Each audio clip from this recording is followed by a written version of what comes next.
Part 1, the large meeting room of the Galactic Council was filled with beings from across the stars. Some looked like walking crystals that glowed with inner light. Others had scales and long tails that swept across the floor. A few floated in the air, their bodies made of soft light that changed colors when they spoke. In the middle of this strange gathering stood Taesung, a human representative from Earth. He wore the formal uniform of Earth's diplomatic corps, but something about him made the other aliens uncomfortable. At his hip, hanging from a leather belt, was a knife. The blade was old, its handle worn smooth by many hands over many years. It was not hidden. It was not covered. Everyone could see it clearly. This was a problem. A big problem. For 3 days now, the council had been arguing about this knife. The rules of the council were clear. No weapons were allowed in the meeting hall. This was a place of peace, they said, a place where civilized beings talked instead of fought. But the humans refused to remove their blades. Every single human in the delegation carried one. Some carried more than one, the Valkyr ambassador spoke again. The Valkyr were beings made of living crystal, their thoughts transmitted through light and sound. When this one spoke, its body flashed with angry red colors. Human Taesung, we have been patient. We have asked nicely, but you must follow the rules. Remove the weapon from this sacred hall. Taesung looked at the Valkyr calmly. His hand moved to touch the knife handle, a gesture so natural he barely noticed he was doing it. Around the room, other humans did the same thing. Guan, another diplomat, touched the small knife hidden in her boot. Heian Wu, head of security, felt the larger blade strapped across his back. Even Daeyun, the youngest member of their team and barely out of training, found her fingers wrapping around the folding knife in her pocket. Why do humans carry blades everywhere? The Valkyr asked, its voice echoing through translation devices. Every species here has left behind such primitive things. We have energy weapons. We have force fields. We have technology that makes knives as useful as stones. Yet you cling to them like children with toys. Why? Taesung smiled, but it was not a happy smile. It was the smile of someone who knew a terrible truth that others did not.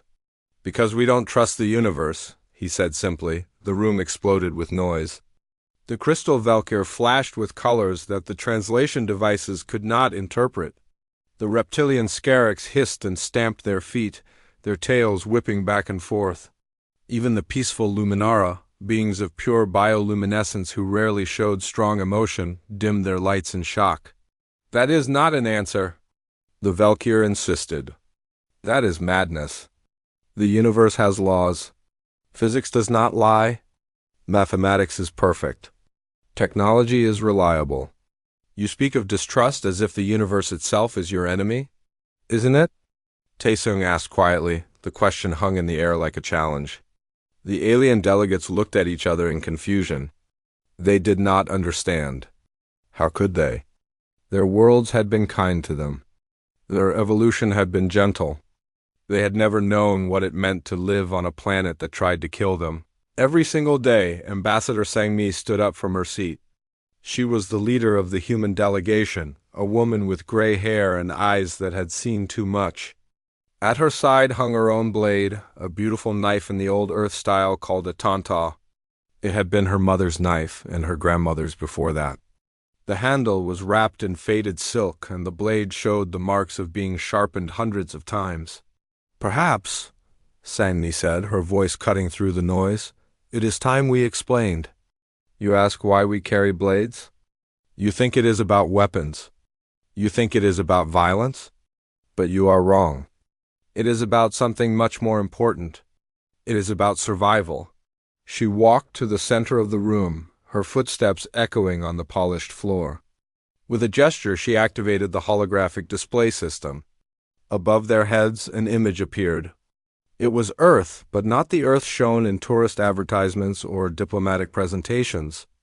This was the real Earth, a planet of storms and earthquakes, of deserts that could cook a person alive and winters that could freeze blood in veins, of oceans with waves tall as mountains and jungles filled with creatures that saw humans as food. This is where we come from, Sangmi said. A world that does not care if we live or die. A world where the weather can kill you, where the animals can kill you, where even the plants can kill you if you are not careful. For 300,000 years, my species fought just to see the next sunrise. We were not strong like the great beasts. We were not fast like the hunting cats. We had no venom, no claws, no armor on our skin. All we had were our minds and our hands. She paused, letting the image of Earth spin slowly in the air. And what did we do with those hands? We made tools. The first tool was a rock with a sharp edge. The first weapon was a stick with a point. And from those simple things, we built everything else. We built civilization. We built cities. We built spaceships. But we never forgot the lesson. What lesson? Asked the Scarix commander, his voice a deep rumble. That the universe owes us nothing, Sang-Mi replied. That safety is an illusion. That peace is temporary. That the moment you trust completely is the moment you die. Captain Donghayan stepped forward. He was the head of human security for the delegation, a man with scars on his hands and a knife that looked like it had been used many times. You want to know why we carry blades? I will tell you. A blade needs no battery. It needs no fuel. It does not break when the power goes out. When your fancy energy weapons are just expensive metal, when your computers are dead, when all your technology has failed, the blade still works. It always works. But we are civilized now, protested the Valkyr. We have moved beyond such things. We have backups for our backups. We have safety systems. We have systems that can fail, Donghayan interrupted. And they will fail. Maybe not today. Maybe not tomorrow. But someday, somewhere, something will go wrong. And on that day, the people with knives will live. The people who trusted their technology will die. It is that simple. The alien delegates shifted uncomfortably. They did not want to believe this. They had spent thousands of years building a civilization based on trust and cooperation. The idea that the universe itself could not be trusted was frightening to them. It went against everything they believed, but the humans stood firm, their hands near their blades, their eyes watchful.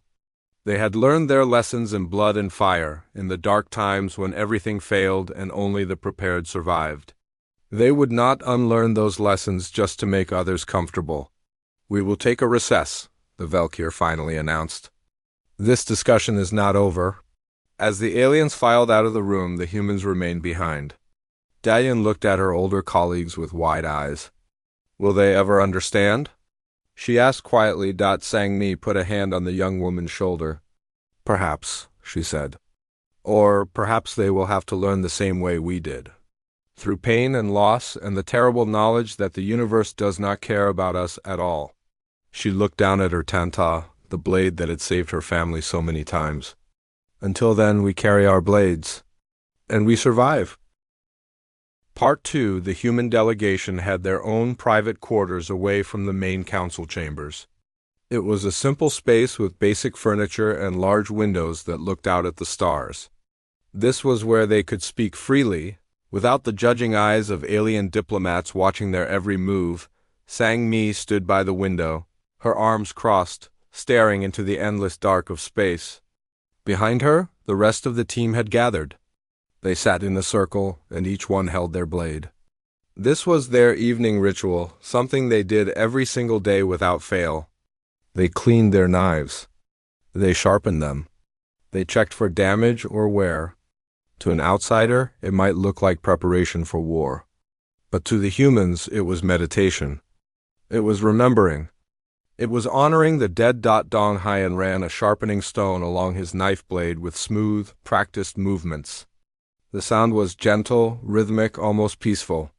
They really don't understand, he said quietly. They think we're paranoid. Maybe we are, Zhuwan replied. She was testing her blade edge against a piece of synthetic material, checking if it could cut cleanly. But paranoid people tend to stay alive longer than trusting ones. Can we blame them for not understanding? This was Haiyan Wu, the quiet one who rarely spoke unless he had something important to say. The Valkyr evolved in crystal caves where resources were unlimited. Their entire existence was about growing and thinking. They never had to hunt. They never had to fight. The Luminara became intelligent in oceans without predators, where food floated right to them. Even the Scarix, for all their warrior traditions, developed on a world that was just difficult, not actively trying to murder them every day. Sangmi turned from the window. Her face was tired. She had been arguing with the council for days, trying to make them understand something that should be obvious.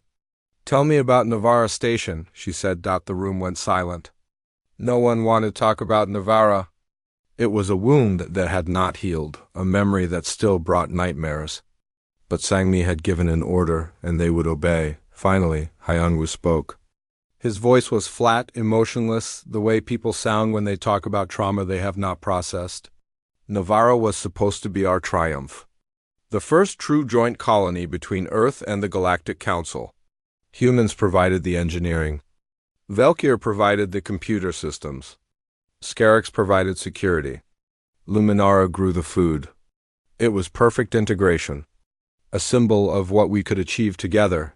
Until it wasn't, Don Hyan added bitterly. Until the solar flare hit. Jae-hoon, the team's engineer, took over the story. His hands were dirty with grease stains that never quite washed out. He had been on Navara. He had survived. They said the flare was unpredictable. A random act of the universe. It hit the station's unshielded side and fried every electronic circuit. Every computer died. Every eye went dark. And suddenly all that perfect technology became a death trap. The station started killing us, Yujin said softly. She was the medical officer, a woman with gentle hands that had held too many dying people. The automated systems went crazy. Airlocks sealed randomly, trapping people in compartments. Life support vented atmosphere into space. Other sections flooded with water from the Luminar habitat.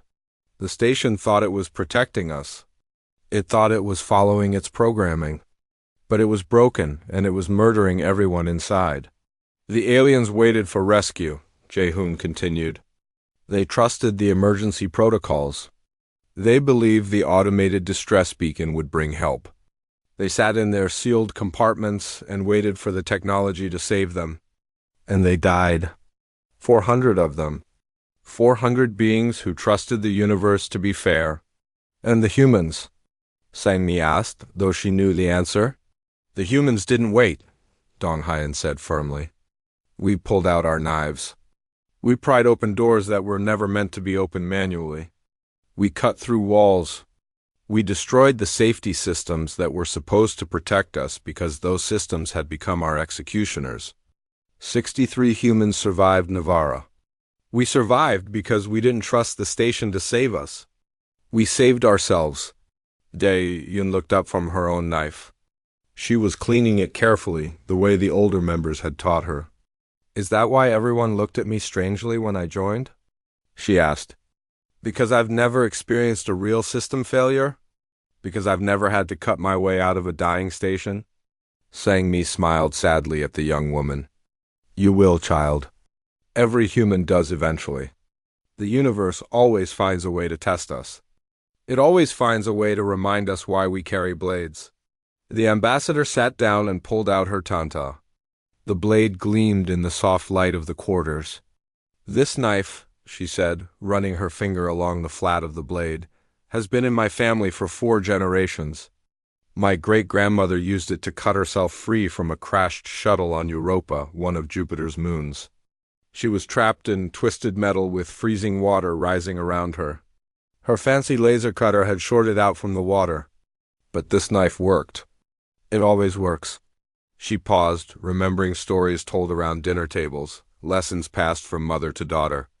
My grandmother used this blade to defend herself from raiders in the asteroid belt. Pirates attacked her mining station.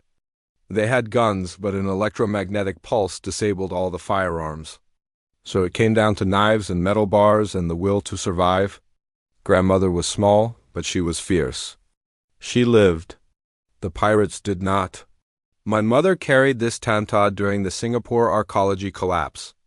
A massive building that housed 50,000 people just fell apart because someone had trusted computer calculations without checking the actual physical stress on the structure. Thousands died in seconds. My mother used this knife to cut through rubble, to pry open cracks in concrete, to free people trapped in the wreckage.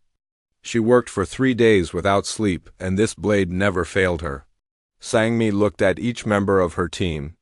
And one day, this knife will save my life too.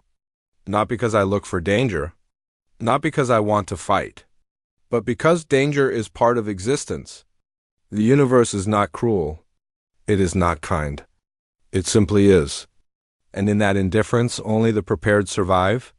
Tae-sung, who had been quiet until now, finally spoke. When I was young, I asked my father why he always carried a knife. He was a maintenance worker on Mars, in the early colonies when everything was held together with tape and prayers. He told me something I never forgot. He said, "The universe has no mercy and offers no second chances. When your air runs out, it doesn't care if you're a good person. When your suit tears, it doesn't care if you have family waiting for you. When the machines fail, they don't care how much you trusted them. The only thing that matters is what you have in your hand and what you have in your head. Everything else is just hope. And hope doesn't cut through metal." The room was quiet except for the soft sounds of blades being sharpened, checked, maintained. This was the human way. Always prepared. Always ready. Never fully trusting that tomorrow would be the same as today. "They want us to give up our blades," Ji-won said. "They want us to trust their systems, their technology, their promises of safety." "They mean well," Sang-mi replied. "They truly believe the universe can be tamed, that civilization has conquered chaos. They have lived in peace for so long that they have forgotten what earned them the peace. They have forgotten that peace is not natural. It is not the default state of reality. Peace is something you fight for every single day." "So what do we do?" Tae-yun asked. "Do we give in? Do we break our own rules to follow theirs?" Sang-mi stood up, her tanta hanging once more at her side. "We do what humans have always done. We survive. We adapt. But we do not surrender the lessons written in our blood. Tomorrow I will speak to the council again, and I will make them understand. Or I will make them afraid. Either way, we keep our blades." The others nodded in agreement. Outside the window, the stars burned cold and distant. The universe continued its indifferent rotation, and inside the quarters the humans prepared for whatever tomorrow might bring, because that was what humans did. They prepared. They survived. And they never, ever trusted the universe to be kind. Part 3, the next day came with tension thick enough to cut with a knife. The council chambers were fuller than usual. Word had spread about the human blade controversy, and diplomats from dozens of species had come to watch. Some were curious. Others were concerned. A few were openly hostile to the idea of weapons in their sacred hall of peace. Sang-mi stood at the human delegation's platform, her tanta visible as always. She had spent the night preparing her words, choosing them carefully.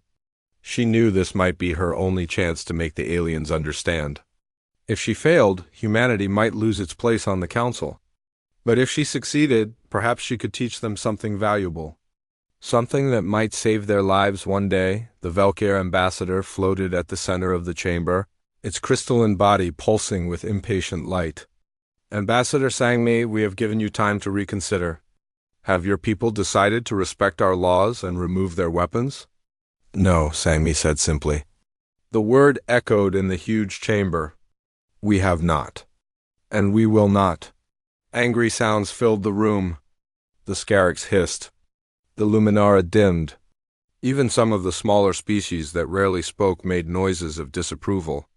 But Sang-mi stood her ground, her hand resting on her knife handle in a gesture of calm defiance.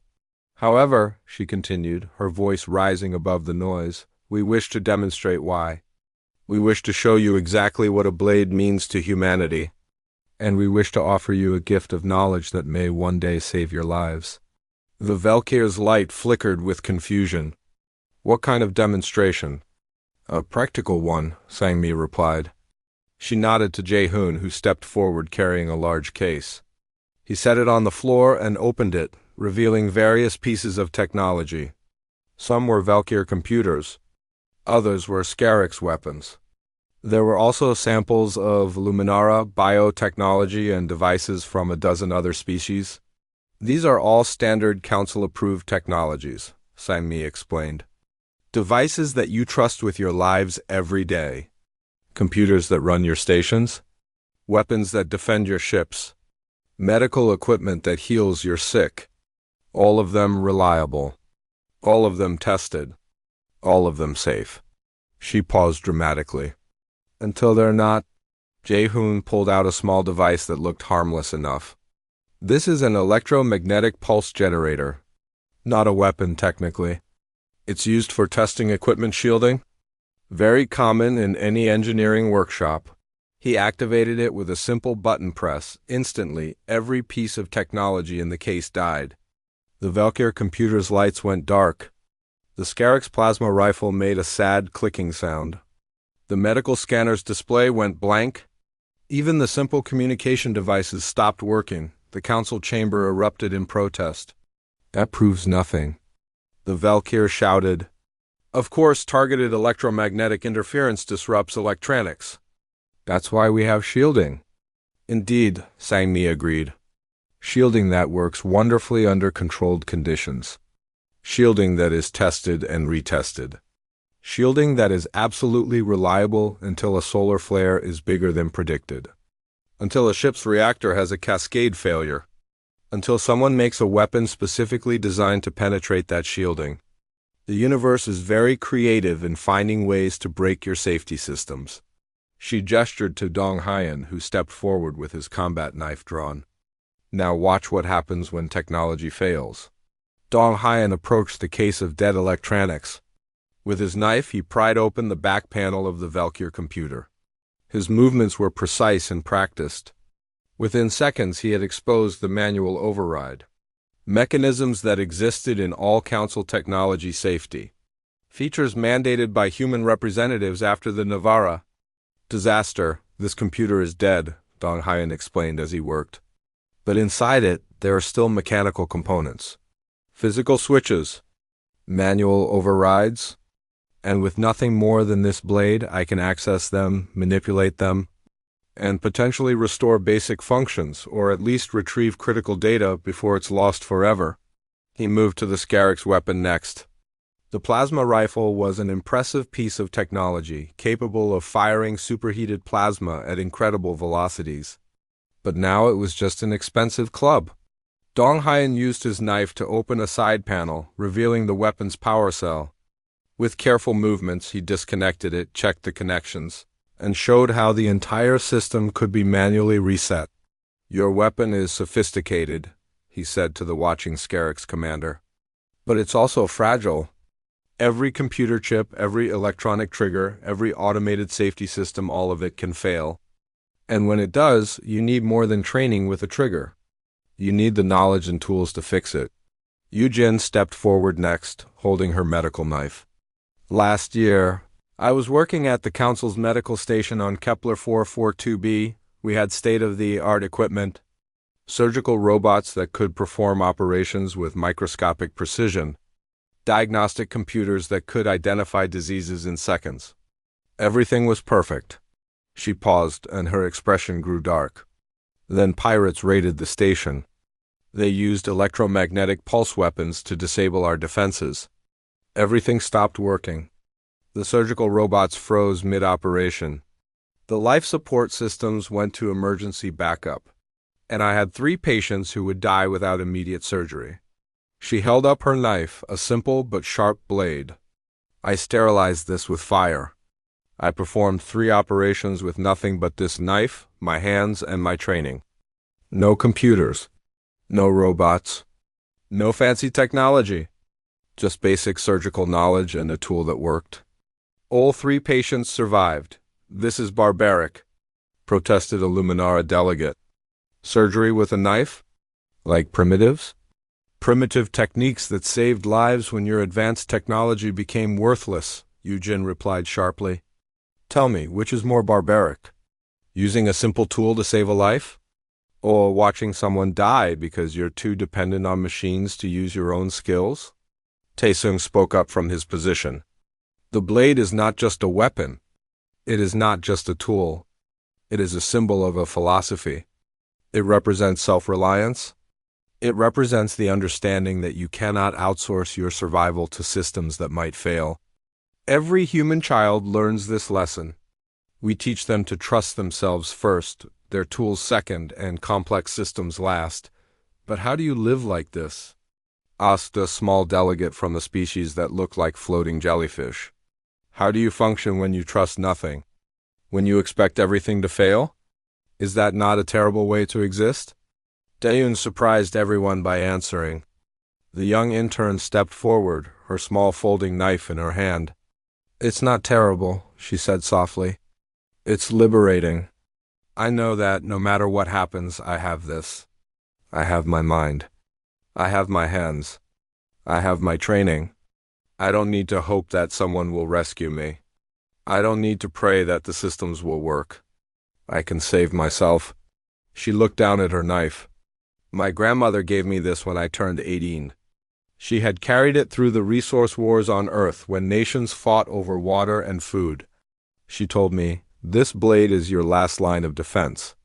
When everything else is gone, when everyone else has failed you, when the universe has taken everything, this will still be here. And as long as you have this, you have a chance. The council chamber was silent now. The delegates were beginning to understand, even if they didn't want to admit it. These humans weren't paranoid. They weren't violent. They were simply realistic about the universe they lived in. Sangmi took control of the conversation again. We do not ask you to become like us. We do not ask you to abandon your trust in technology. But we do ask that you understand why we carry blades. And more importantly, we offer to teach you what we know. We want to establish training programs, basic survival skills, manual override procedures, how to function when the computers are dead and the power is gone. You want to teach us to be paranoid, the Valkyr said, but there was less anger in its voice now. More curiosity. We want to teach you to be prepared, Sangmi corrected. There is a difference. Paranoia is fear without reason. Preparation is wisdom earned through experience. We have 300,000 years of experience surviving on a world that tried to kill us. We have learned lessons written in blood and carved in bone. We offer these lessons freely because we have also learned that survival is better when shared. She looked around at all the assembled delegates. The universe doesn't care about any of us. Not humans, not Valkyr, not Scarix or Luminara or any other species. It simply exists, following its laws, indifferent to our hopes and dreams. In that indifference we find not despair but clarity. We cannot control the universe, but we can control our response to it. We can be ready. We can be prepared, and we can survive. And the blades? The Valkyr asked quietly. You still insist on carrying them? Always, Sangmi replied. Because the moment we stop carrying them is the moment we forget the lessons that kept us alive. The moment we stop is the moment we become complacent. And complacency kills more surely than any weapon. The Valkyr was silent for a long time. Then slowly it pulsed with a new color, one that the translation devices labeled as thoughtfulness. We will consider your proposal for training programs. And we will reconsider the blade-carrying protocols. It was not a victory. Not yet, but it was a beginning. And sometimes, Sangmi knew, a beginning was enough. Part 4. 3 days passed after the demonstration. The council had agreed to consider the human proposal, which meant endless meetings and debates. The aliens talked in circles, discussing risk assessments and philosophical implications. Meanwhile, the humans waited and prepared as they always did. The Unity celebration was scheduled for the evening of the third day. It was an ancient council tradition, a massive party where delegates from all species gathered to celebrate peace and cooperation. The main station hall was decorated with lights and banners. Music from 100 worlds played simultaneously, creating a strange but somehow beautiful harmony. Food and drinks from across the galaxy were available. It was meant to be a night of joy and friendship. The humans attended, but they attended carefully. Dong Hyan had positioned his security team at strategic points throughout the hall. They looked relaxed, chatting with alien delegates, enjoying the festivities. But their eyes were always moving, always watching. And their hands were never far from their blades. "You think something will happen?" Dayun asked quietly. She stood near the refreshment table with Yujin, both of them holding drinks they weren't actually consuming. "I think something always happens," Yujin replied. "The question is whether we're ready when it does." At that exact moment, as if the universe wanted to prove Yujin right, the lights went out, not just dimmed, not just flickering. Complete darkness dropped over the entire station like a heavy blanket. The music stopped. The holographic displays vanished. Even the soft hum of the station's systems went silent. And in that silence there was a moment of perfect stillness, as if the universe itself was holding its breath. Then the panic started. Alien voices rose in confusion and fear. The Valkyr, who navigated by light, were essentially blind. The Luminara, who relied on their bioluminescence, found their light barely penetrating the absolute darkness. The Scarix roared challenges at invisible enemies. Smaller species screamed in terror, but the humans moved with purpose. "Electromagnetic pulse," Dong Hyan said calmly into the darkness. His voice carried the authority of someone who had been ready for exactly this moment. "Everyone stay calm." "Humans, blade check. Sound off." Around the hall, voices responded quickly. "Du1, ready. Hyanwu, ready. Taesung, ready." Each human confirming they had their knife drawn and were prepared for whatever came next. "Sang Mi," Dong Hyan called out. "We need life support restored. This station has maybe 40 minutes of reserve air, then people start suffocating." "I'm on it," Sang Mi's voice came from the darkness. "Jaehoon, you're with me. Everyone else, secure the delegates and find out what caused this." Sang Mi and Jaehoon moved through the dark hall with confidence. They had memorized the station layout days ago, a basic human precaution that the aliens had thought was unnecessary. Now that precaution was saving lives. They reached the corridor, leading to the life support control room, guided by touch and memory. Behind them, they could hear Dong Hyan organizing the chaos. "All delegates, please remain where you are. We have chemical light sources being deployed. You are safe." But that was a lie, and Sang Mi knew it. They weren't safe at all. An electromagnetic pulse this powerful, affecting the entire station, wasn't an accident. This was an attack, which meant attackers were probably already on board. She was right. They heard voices ahead, rough, speaking in a dialect that the translation devices would have identified as pirate camp, a mix of a dozen languages used by criminals across the galaxy. But without power, there were no translation devices. Fortunately, Sang Mi had learned pirate cant during her years in the frontier colonies. It paid to speak the language of people who might try to rob you. "Whole station blind," one voice was saying. "Easy pickings, council delegates worth fortunes in ransom." "What about the humans?" another voice asked nervously. "I heard stories." "Stories?" the first voice scoffed. "They're just primitives playing with knives. We have numbers. We have armor. We'll be fine." Sang Mi and Jaehoon exchanged looks in the darkness. Then, silently, they moved forward. The pirates never knew what hit them. One moment, they were confidently discussing their plan. The next, Sang Mi's Tanta had sliced through. The straps of the first pirate's armor and Jaehoon's knife had disabled the second one's weapon harness. The humans didn't kill not yet, but they moved with such speed and precision that the pirates were disarmed and restrained before they could even shout for help. "Check their equipment," Sang Mi whispered. Jaehoon searched quickly, finding several more electromagnetic pulse grenades. They were planning to keep the power down? Probably have reinforcements coming. Then we need to move faster. Sang Mi pulled some cable from one pirate's belt and used it to tie them securely to a pipe. They would be found eventually, but not soon enough to cause more problems. They reached the life support control room and found the door sealed. Of course, electronic locks that defaulted to secure during power failures. It was a safety feature that was now a death sentence for everyone on the station. Can you open it? Sang-mi asked. Jae-hoon was already at work, his knife prying off the access panel. These locks have manual overrides. Human regulations after Navara. The council complained it made their systems less elegant, but they agreed to include them. Thank the ancestors for paranoid safety standards. Inside the access panel were mechanical components, gears, levers, simple machines that worked without electricity. Jae-hoon's knife became a lever, a screwdriver, a prying tool.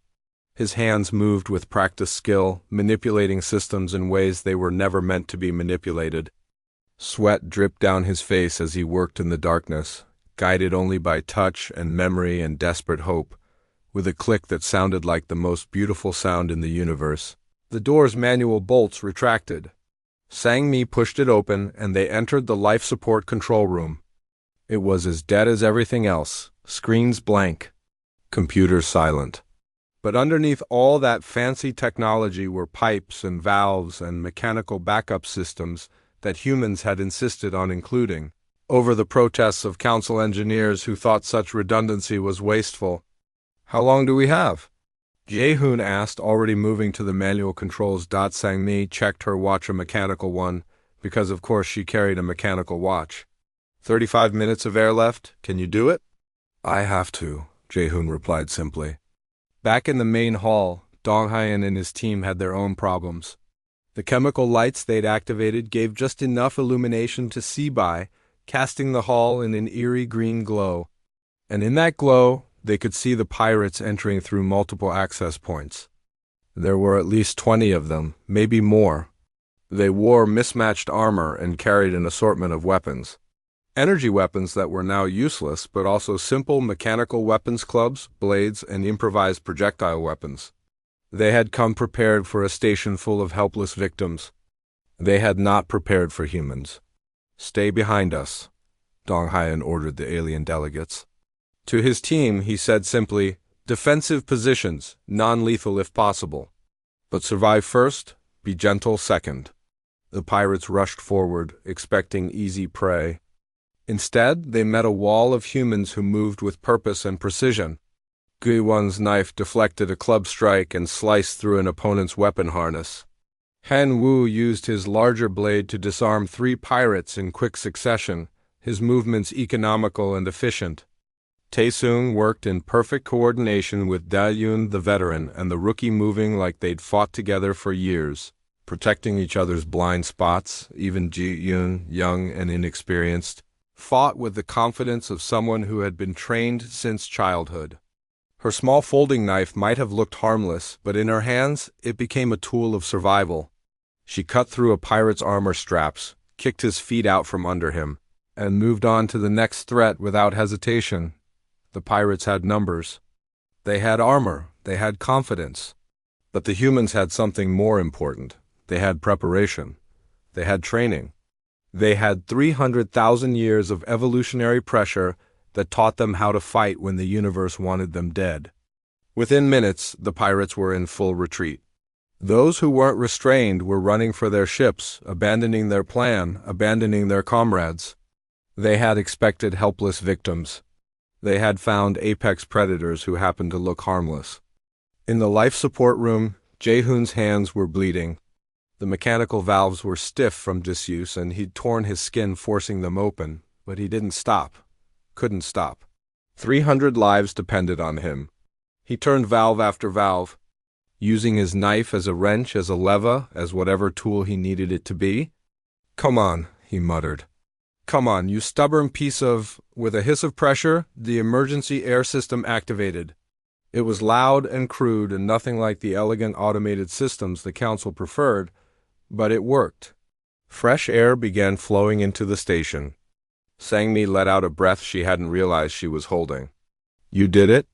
We did it, Jae-hoon corrected, looking at his knife. The blade was scratched and bent slightly from being used in ways no knife should be used, but it had worked. It had saved them all. When rescue ships arrived 2 hours later, they found the council station fully secured. The pirates were restrained and waiting for arrest. The delegates were shaken but safe. Part 5, the council chamber was different now. The lights had been restored, the systems were running again, but something fundamental had changed. The alien delegates no longer looked at the humans with suspicion or confusion. Now there was respect in their eyes. And perhaps just a little bit of fear. Ambassador Sang-mi stood once more at the human delegation's platform. Her Tanta hung at her side, as always. But this time no one objected. No one demanded she remove it. After what had happened during the Unity celebration, such demands would have been foolish. The Valkyr ambassador floated at the center of the chamber. Its crystalline body pulsed with colors that the translation devices identified as humility and gratitude. Ambassador Sang-mi, it said, its voice much softer than before. We owe you and your people an apology. And our lives. No apology is necessary, Sang-mi replied. We simply did what needed to be done. With primitive tools, the Scarix commander added, respect clear in his rumbling voice. While we stood helpless, you acted. While our weapons became useless metal, your blades remained true. We have been fools. Sang-mi shook her head. Not fools? Simply fortunate. You evolved on kind worlds. You built civilizations during times of plenty. You created technology that works beautifully under normal circumstances. There is no shame in this. But there is danger in forgetting that normal circumstances are not guaranteed. She walked to the center of the chamber, and this time the other delegates leaned forward to listen. They wanted to hear what she had to say. They needed to hear it. You asked why humans carry blades everywhere, Sang-mi continued. Now you know. We carry them because the universe is not our friend. It is not our enemy either. It simply is. The universe follows its laws without caring whether we live or die. And in that indifference we find our strength. Because we know we cannot rely on the universe to be kind. We can only rely on ourselves. The Luminara delegate, their bioluminescence pulsing gently, spoke up. But how do you live with such lack of trust? How do you build anything when you expect everything to fail? It was Captain Dong Hyen who answered. He stood at his position, his combat knife visible at his hip, the knife that had defended the council delegates, the knife that had proven its worth in blood and action. We don't expect everything to fail, he said. We hope everything succeeds. We build the best systems we can. We create the most reliable technology possible. We work toward a future where failures are rare, but we also prepare for when they happen anyway. Hope and preparation are not opposites. They are partners. You hope for the best, the Valkyr said slowly, understanding finally dawning. But you prepare for the worst. Exactly, Sang-mi confirmed. And that preparation is what saved you 3 days ago. When the electromagnetic pulse hit, you were helpless. Not because you are weak, not because you are foolish, but because you had no backup plan. You had trusted completely in your technology, and when that technology failed, you had nothing else. She gestured to her team. Every human here knows how to survive without technology. We know how to open doors manually. We know how to restart life support using mechanical overrides. We know how to fight with simple weapons. We know how to think and act when the computers are dead and the power is gone. These are not special skills. This is basic human education. Every child learns these things before they leave school. Jae-hoon stepped forward, holding up his bent and scratched knife. This blade saved your lives, he said simply.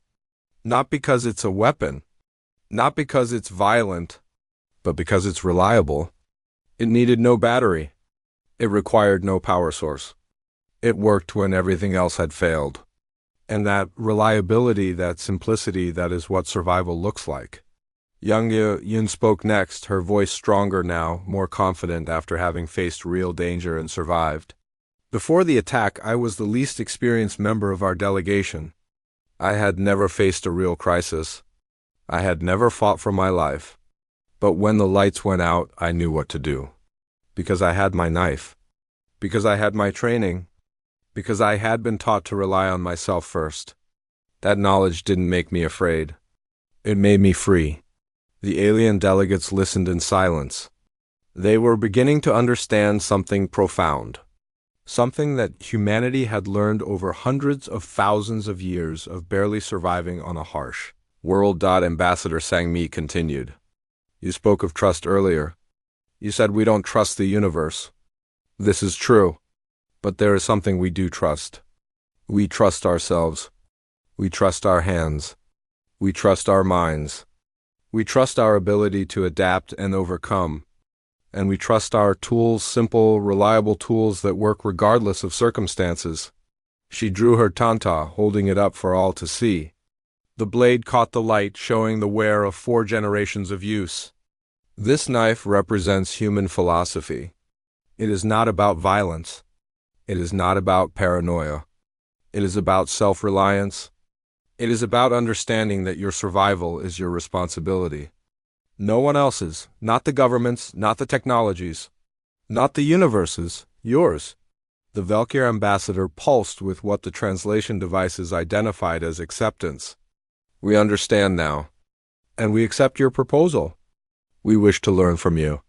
We wish to establish the training programs you mentioned. Teach us your ways. Teach us how to survive when technology fails. We would be honored, Sang-mi replied. But understand, we're not asking you to become human. We're not asking you to abandon your trust in technology. We're simply asking you to have a backup plan. To learn basic skills that don't require computers. To carry simple tools that always work. The Scarix commander stood, his impressive height dominating the chamber. I wish to learn the way of the blade, he announced. Our warrior traditions once included such training, but we abandoned them centuries ago. We believed our energy weapons made them obsolete. We were wrong. As were we, the Luminara added. Our people are peaceful. We have no warrior culture. But peace is not the same as helplessness. We wish to learn to defend ourselves with simple tools. Even the Valkyr, beings of pure thought and energy, expressed interest. We cannot hold physical blades, their ambassador admitted. But we wish to learn the philosophy behind them, the principles of self-reliance and preparation. These things we can incorporate into our culture. Sang-mi felt something like pride swell in her chest. Not pride in being right. Not pride in being superior. But pride in sharing knowledge that might save lives. We will teach you everything we know, she promised. And perhaps, in time, you will develop your own versions of the blade. Tools and techniques that fit your species and your needs. The specific tool matters less than the philosophy behind it. Over the following weeks, something remarkable happened. Throughout the council stations, beings who had never held a weapon began to train. The Valkyr developed crystalline cutting tools that needed no power source. The Scarix dusted off their ancient blade techniques and began teaching them to their young again. The Luminara engineered biological tools that could function in any environment. Dozens of other species created their own versions of the simple, reliable backup tool. And slowly, the culture of the Galactic Council began to change. Emergency protocols were revised to include manual overrides. Training programs taught basic mechanical skills. Stations were redesigned with backup systems that didn't require electronics. The humans' paranoia, as it had been called, became the new standard of sensible preparation. 6 months after the Unity celebration attack, Sang-mi received a gift from the Valkyr ambassador. It was a crystalline blade, beautifully crafted, that could cut through energy fields without needing any power of its own. A perfect hybrid of Valkyr technology and human philosophy, she added it to her collection, mounting it on the wall beside her family tanta. 2 blades. 2 philosophies, both dedicated to the same goal: survival in an indifferent universe. Taesung visited her office one evening, finding her staring at the 2 blades. Do you think they truly understand now? He asked. Some of them, Sang-mi replied. The ones who were on the station during the attack, they understand. They felt the fear of being helpless. They experienced the relief of being saved by simple tools. Those ones get it. And the others? They will learn, Sang-mi said with confidence. The universe is a patient teacher. Eventually, everyone learns why you don't trust it completely. Eventually, everyone learns why you need a backup plan. We're just fortunate that we can teach them before the universe does it more harshly. She turned from the blades to look out the viewport at the stars. Our great-grandparents dreamed of reaching the stars. They imagined a future where humanity walked among aliens, shared knowledge, and built peace. They achieved that dream. But they also made sure we didn't forget the lessons of Earth. They made sure we carried our blades with us. And now we're teaching those lessons to the galaxy. Taesung observed. Not teaching, Sang-mi corrected gently. Sharing. There's a difference. Teaching implies they're ignorant. But they're not. They're simply inexperienced. They haven't faced what we've faced. They haven't survived what we've survived. We're just giving them the tools and knowledge to survive their own challenges when they come. And they will come. The universe guarantees it. Dae-Yun appeared in the doorway, no longer the nervous intern but a confident young diplomat.